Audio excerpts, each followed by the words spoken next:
Assalamualaikum warahmatullahi wabarakatuh. Om Swastiastu, Namo Buddhaya, Salam Kebajikan, Rahayu. Yang saya banggakan peserta didik SMK Negeri 2 Poso. Pada kesempatan kali ini kita akan mempelajari materi elemen Pancasila dengan tema Pancasila sebagai pemersatu bangsa. Lebih khusus kita akan membahas subtema 2 dinamika kelahiran Pancasila tentang perumusan Pancasila. Adapun tujuan pembelajarannya adalah menganalisis kelahiran Pancasila. Sebelum kita membahas materi perumusan Pancasila, tentunya kalian telah baca dengan baik penjelasan buku pendidikan Pancasila halaman 18 sampai dengan 22.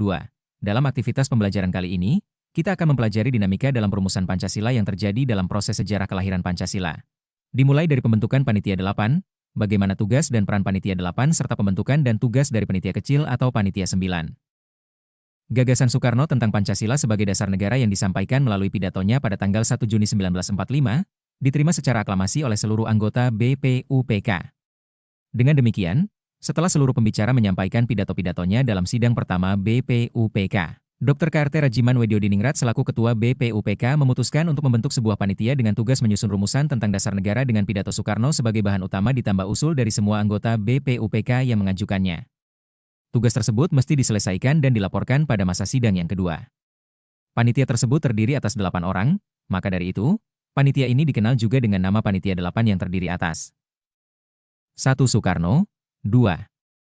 Muhammad Hatta, 3. R. Oto Iskandar Dinata, 4. KH.A. Wahid Hasjim, 5. Muhammad Yamin, 6. Ki Bagus Hadikoesoemo, 7. M. Soetarjo Kartohadikoesoemo, 8. A. Maramis. Sebagai Ketua Panitia 8, Soekarno mengambil inisiatif untuk melakukan rapat dengan beberapa anggota BPUPK. Dengan memanfaatkan kedudukannya sebagai Ketua Chuo Sangiin, Soekarno berhasil mengumpulkan kurang lebih 32 orang anggota BPUPK yang juga merupakan anggota Chuo Sangiin dalam siding yang diadakan pada 18 sampai 21 Juni 1945 untuk menindaklanjuti keputusan siding pertama BPUPK. Selain 32 orang itu, ia juga mengundang anggota BPUPK yang tinggal di Jakarta meski bukan anggota Chuo Sangiin. Seperti Agus Salim, KH Kaharmoe Zakir, Dasaat, Soebarjo, Soetarjo Kartohadikoesoemo, Hindro Martono, Roseno, Jenal Asikin Wijaja Koesoema, Maria Ulfah, Sastro Moeljono, Soepomo, R.A. Wiranata Koesoema, Soe Rachman, Soe Wandi, dan Tan Eng Hoa. Meskipun total yang diundang sebanyak 47 orang, yang datang hanya 38 orang. Pada rapat yang berlangsung pada 22 Juni 1945, sehari setelah sidang terakhir Chuo Sangiin berakhir, tidak ada satupun wakil dari pemerintah pendudukan Jepang yang hadir. Oleh karena itu, dalam rapat itu Abi Koesno dapat dengan tegas mengemukakan pendapat bahwa kemerdekaan Indonesia harus dilahirkan oleh bangsa Indonesia sendiri sehingga bukan dianggap sebagai pemberian hadiah dari Jepang atau dari manapun.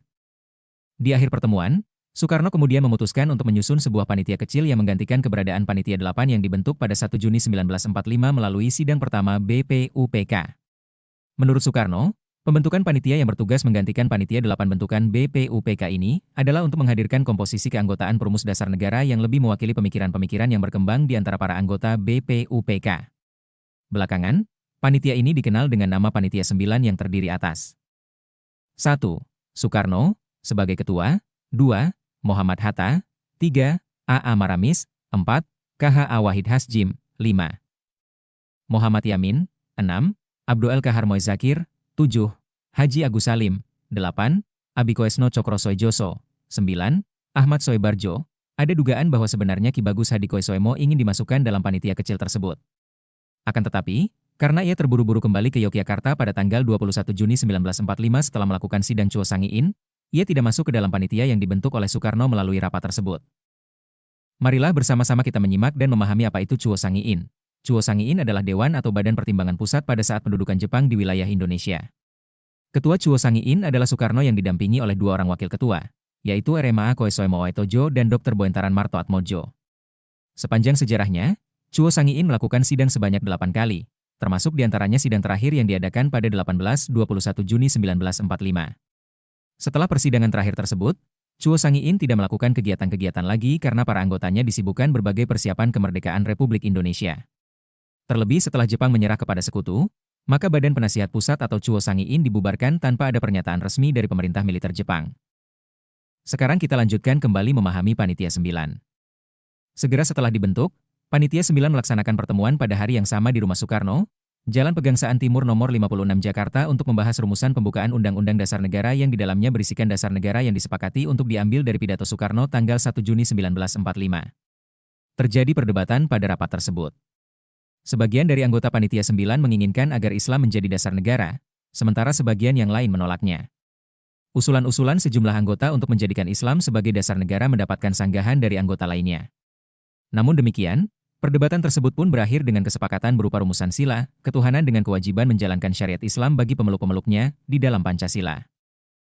Setelah itu, Muhammad Yamin sebagai salah satu anggota Panitia 9 diminta Soekarno untuk membuat suatu teks rancangan pembukaan Undang-Undang Dasar yang di dalamnya berisi rumusan Pancasila yang sudah disepakati oleh seluruh anggota Panitia 9. Namun demikian, teks yang dibuat Muhammad Yamin tersebut dirasa terlalu panjang sehingga kemudian Panitia 9 membuat teks yang lebih pendek. Setelah usai, Soekarno menamakan rancangan pembukaan Undang-Undang Dasar tersebut dengan nama Mukadimah. Soekiman menamainya Gentleman's Agreement dan Muhammad Yamin menamainya dengan Piagam Jakarta. Dalam Piagam Jakarta Pancasila sebagai dasar negara memiliki rumusan sebagai berikut. 1. Ketuhanan, dengan kewajiban menjalankan syariat Islam bagi pemeluk-pemeluknya. 2.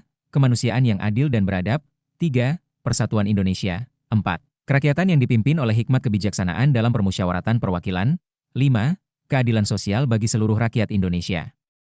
Saat masa sidang BPUPK kedua berlangsung pada 10-17 Juli 1945, rumusan naskah rancangan pembukaan UUD NRI 1945 yang disepakati pada 22 Juni 1945 oleh Panitia 9 dibacakan oleh Soekarno di dalam permulaan sidang itu. Di dalam naskah rancangan pembukaan Undang-Undang Dasar tersebut, terdapat 3 bagian penting, yaitu sebagai berikut. A. Bagian pertama merupakan pernyataan kemerdekaan. Pernyataan ini didasari oleh pengalaman bangsa Indonesia yang mengalami penjajahan atau kolonialisme selama ratusan tahun. Di dalamnya, termuat isi bahwa kemerdekaan bagi bangsa Indonesia merupakan hak seperti halnya yang harus dimiliki oleh seluruh bangsa yang ada di dunia. Oleh karena itu, segala penjajahan di dunia harus dihapus karena tidak sesuai dengan prinsip kemanusiaan dan keadilan. B. Bagian kedua, pada bagian ini, pembukaan UUD menjelaskan hasil dari tuntutan kemerdekaan bangsa Indonesia. Dengan rahmat Allah yang Maha Kuasa, bangsa Indonesia mencapai pintu gerbang kemerdekaan untuk mewujudkan cita-cita seluruh bangsa, yaitu masyarakat yang merdeka, bersatu, berdaulat, adil, dan makmur. C.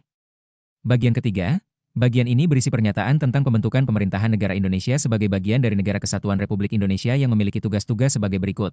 1. Melindungi segenap bangsa Indonesia dan seluruh tumpah darah Indonesia. 2. Memajukan kesejahteraan umum. 3. Mencerdaskan kehidupan bangsa. Dan 4. Ikut melaksanakan ketertiban dunia yang berdasarkan kemerdekaan, perdamaian abadi, dan keadilan sosial. Di dalam bagian ketiga inilah terletak rumusan Pancasila sebagai dasar negara. Selain menyepakati rancangan rumusan Pancasila sebagai dasar negara beserta Piagam Jakarta sebagai pembukaan Undang-Undang Dasar Negara Republik Indonesia tahun 1945, masa sidang kedua BPUPK menyepakati pula rancangan batang tubuh UUD NRI 1945 yang tersusun atas pasal-pasal. Dengan hadirnya kesepakatan tersebut, sidang kedua BPUPK ditutup pada 17 Juli 1945. Sidang itu sekaligus menjadi akhir tugas dari BPUPK. Demikian pembahasan kita pada subtema 2 tentang dinamika kelahiran Pancasila khususnya perumusan Pancasila. Semoga apa yang telah kita bicarakan bersama dapat bermanfaat. Wassalamualaikum warahmatullahi wabarakatuh. Om Swastiastu, Namo Buddhaya, salam kebajikan, Rahayu. Sekian dan terima kasih.